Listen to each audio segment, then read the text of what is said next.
কি ব্যাপার আজ হঠাৎ করে আমাকে ডেকেছেন? তোমার সাথে আমার কিছু কথা আছে। আমার সঙ্গে আপনার কি কথা আছে? আমার দলে কাজ করবে? আপনার তো মেন হাতে রাজ আছে, আমাকে কোন কাজে লাগাবেন? শোনো, রাজের এনকাউন্টার অর্ডার বেরিয়ে গেছে। পুলিশ এখন ওকে যেখানে পাবে সেখানে গুলি করে দেবে, কিন্তু আমার কাজের লোক দরকার, তাই আমি ওর জায়গাটা তোমাকে দিতে চাই।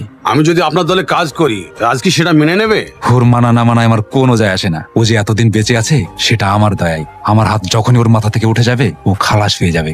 আপনি এতটা নোংরা মানুষ আমি আগে জানতাম না। এই কি বলছো তুমি?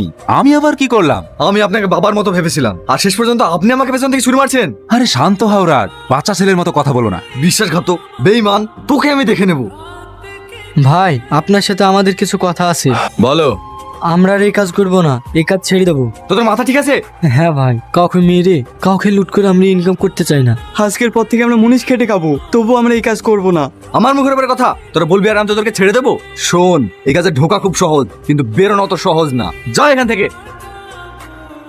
কি হলো? যার জন্য এতদিন ধরে কাজ করলে সেই গায়ে হাত তুললো? ও বেঁচে থাকা অবস্থায় কখনো তোমরা এই লাইন থেকে বেরোতে পারবে না। এই লাইন থেকে বেরোতে হলে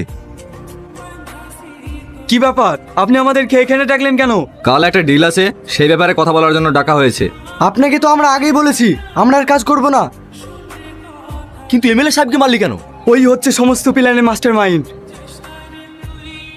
স্যার, আমরা সমাজে জঞ্জাল মুক্ত করেছি, কিন্তু আইনে চোখে আমরা অপরাধী, তাই আমরা নিজে থেকে স্যালেন্ডার করতে এসেছি।